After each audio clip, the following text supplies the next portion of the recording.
Hello everyone, this is the first video of Crash That Code, and today I am going to basically start a new playlist where we're going to be learning how to code in Swift, a programming language used by Apple for building apps. So the first thing to do is open Apple's software called Xcode, which is basically the interface builder for our Swift code. This is what we use to build apps. Today we're going to work with something called a playground, and I'll explain what that is. A playground is basically an area where we can test out our code and see and just mess around with it and have some fun. So today we're going to learn about variables in Swift. So we're going to just create this project called variables in Swift. Okay? Click next, and we'll create it. So now we've created this project called variables in Swift. Let's just extend that a bit. There we go. And this is what basically variables in Swift is. So this is our playground, and let's just get familiar with everything. So in the middle over here, this large white area, we have this thing called basically our compiler code area. So this is where we write our code, and yeah. And then on the side over here, this is where we can see the output of our code. So as you can see right now, we have this as our code, and what's being returned is this hello playground string. Basically, a string is like a string of characters, basically text. So today we're going to be learning about variables, as I've said. So the first thing we're going to do is we're going to delete this code, and you don't need to worry about what's over here called import UIKit. We don't need to get into that right now. So basically, what variable is okay. So this is one way. This is the first way you can write out a variable in Swift. We take this thing called a var, which stands for variable, of course, and then we put a space, and then we have our variable name. So we're just going to call this my first variable. And I suggest you guys also get Xcode and continue with and write the code as I write the code on my laptop.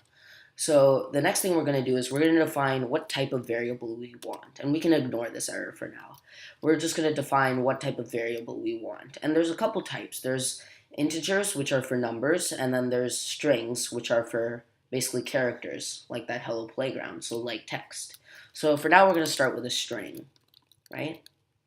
And we're going to set that equal to this these quotes. So whenever you define something as a string, you always need these quotes.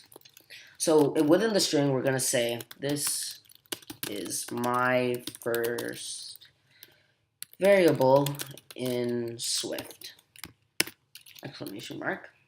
And then as you can see there, in the print area, this is where it comes, this is my first variable, Swift, right? So the next variable we're going to create is called var my age. And we're going to make this of type integer. An integer is basically just any sort of number. And then we're going to make this 15 for my age. And then we'll just give it a second. Oh, but always remember it's always short for int. So it'd be my age int. So as you can see over there, it says 15. And so now that we basically have these two different variables. This is how Swift works. Now in Swift, there's another way of defining a variable. It's with this let call. And we'll explain what the difference between let and var is later. So we'll just create let, my first let variable, and we'll name that of type string, and we'll make it equal to, this is my first let variable in Swift. So in a few minutes, or a few seconds, you should see this is my first let variable in Swift, just like the variable above over here. And we're going to do the same thing for an integer. We can say let age, maybe, and we'll call this type int, make it equal to 15 again, and then you should see 15 over here, right? So now we're going to see what's the difference between these variables, okay? Call this difference between variables. And the reason I put these two items over here is just because this is what we call commenting out, and this can just be useful for writing normal text to define what our code is. So over here we could write variables with var, and then we could do the same thing over here except variables with let. And so now let's move into difference between variables. So this is what makes the variable var special. So we're going to take this my first variable, we're going to just copy it and paste it over here, and this time we're going to say, you know what, I don't really think that was my first variable. I think that was my second variable. So we're going to say this was actually my second variable in Swift. And basically what this is going to do is it's going to print out this was actually my second variable in Swift. But what this is being done is it's taken this my first variable and it's changed the value. And what I mean by that is the original value was this is my first variable in Swift. But over here we've set it to this was actually my second variable in Swift. So now if we were able to take a Swift command function called print and basically print it out and see what comes out, and let's print my first variable, right? Let's print that. Let's see what comes out. So over here in the bottom, this is basically like our debug area. It says this was actually my second variable in Swift. So now, just to give you a sense of how things work, let's delete this, my first variable, and now let's print my first variable. So now you can see the value has changed. Now this is my first variable.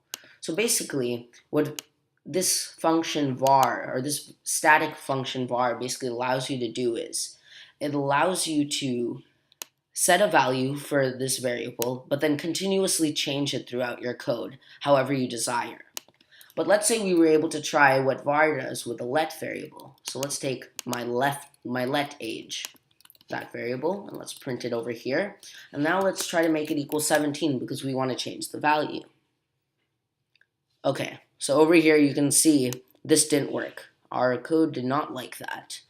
There's clearly an error, see, and it says change let to var to make it mutable. And basically what that means is that we need it to make it var so that we can change the value of the variable. So let's click enter and see what happens. So now it changes this my let age to a var my let age, which now allows us to change the variable.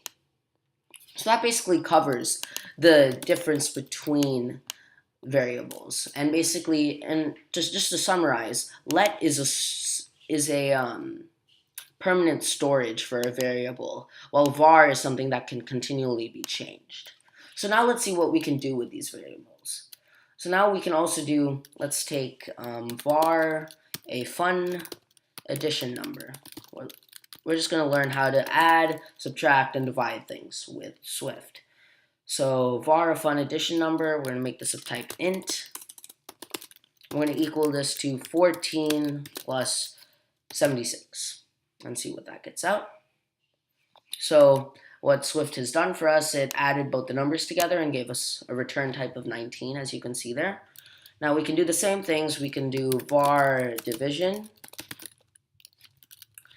of type int, and we can say 14 divided by 2, which should give us 7. Let's see what that does. 7 right there. And then we can also do var multiplication, type int, and then we can make that 2, and then this is the formula times 2. And so basically division has that symbol, plus has the for addition, and then that's for multiplication, and as you can see we get 4. And then the last one, of course you're probably wondering, var subtraction, and that's going to be of type int, and we're going to make that equal to 60 minus 5, which should give us 55. Like there. So now you might be wondering, hey, can we maybe add the value of this multiplication variable and division? So let's test it out. Can we really do that? So let's create this new var called variables added together. Added together. And let's make that equal to multiplication, which is our variable over here. and we're going to add it to our next variable called division right there. And let's see what that gives us. So that gives us 11. So as you can see, it took 7, which is the division's value, and it took 4, which is the multiplication variable's value. And then when we added it together over here, it gave us this new variable, which now equals 11. So basically, it took those two values and then added it to a new variable. So that's what makes this really cool. And we don't need to do var for this. We can also just do let, and it would still work. As you can see, it still works. We can also do multiplication over here again. We can do division. We can do subtraction. And we can basically do anything we want. So that's basically wraps it up for today. And I think this was a good first video. It's taught you guys how basically the first fundamental basic of the language Swift. I look forward to being in the next video, and that's it for today. Thank you. Let's just exit out of here.